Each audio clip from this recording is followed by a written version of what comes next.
కుంభకోణంలో ఇప్పటిదాకా క్లాస్ అరెస్టులు జరిగినాయి. ఇప్పుడు మాస్ అరెస్ట్ అనమాట. ఎవరైతే కసిరెడ్డి, లేకపోతే గనక ధనుంజయ రెడ్డి, కృష్ణమోహన్ రెడ్డి, అట్లాగే ఇప్పుడు ఇది గోవిందప్ప బాలాజీ, ఇలాంటి వాళ్ళందరూ కూడా రిచ్ లేదా ఉన్నత అఫీషియల్ పొజిషన్స్లో ఉన్నటువంటి వాళ్ళు. వాళ్ళకి మామూలుగా రూల్స్ ప్రకారం వీళ్ళు కేకేసినప్పుడు వెళ్ళారు, అరెస్ట్ అంటే వెళ్ళిపోయారు, ఏ మాట మాట్లాడాలి. అదే చెవిరెడ్డి ఎదురు ఎత్తులు, రాజకీయ నాయకుడు కాబట్టి ఎదురు ఎత్తులు వేశారు. వీళ్ళు అరెస్ట్ చేయబోతున్నారని తెలిసినప్పుడే ఎదురు ప్లాన్ చేసి కూర్చున్నారు. ఒకటి, ఏ రోజున మద్యం నేను తాగను, నా బిడ్డ తాగడు, మద్యం పంచలేదు మేము, ఈ విషయాన్ని పదే పదే గుర్తు చేశారు.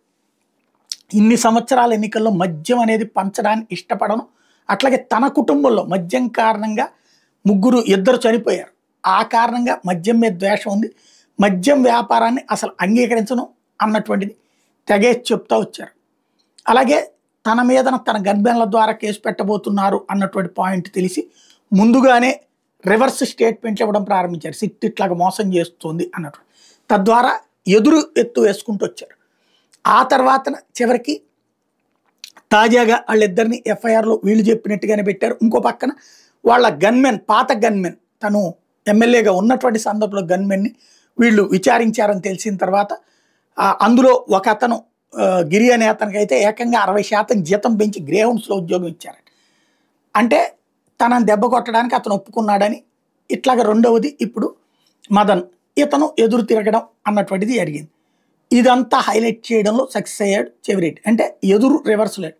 చెవిరెడ్డి శ్రీలంక వెళ్తుండగా, కొలంబో వెళ్తుండగా బెంగళూరులో లుకౌట్ నోటీసులు ఇచ్చి అరెస్ట్ చేశామని ఒక పక్కన ప్రభుత్వం చెప్తుంది.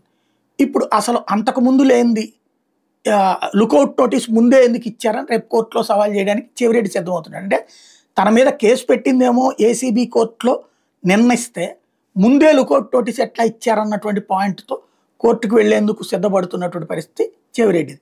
చెవిరెడ్డితో పాటుగా చెవిరెడ్డి భాస్కర్ రెడ్డి గతంలో తెలుగుదేశం ప్రభుత్వం ఉన్నప్పుడు కూడా చితకబాది దారుణంగా హింసించింది. ఇప్పుడు కొడుకుని తండ్రిని ఇద్దరిని కేసులో పెట్టారు. ఏం జరుగుద్దో చూడాలి.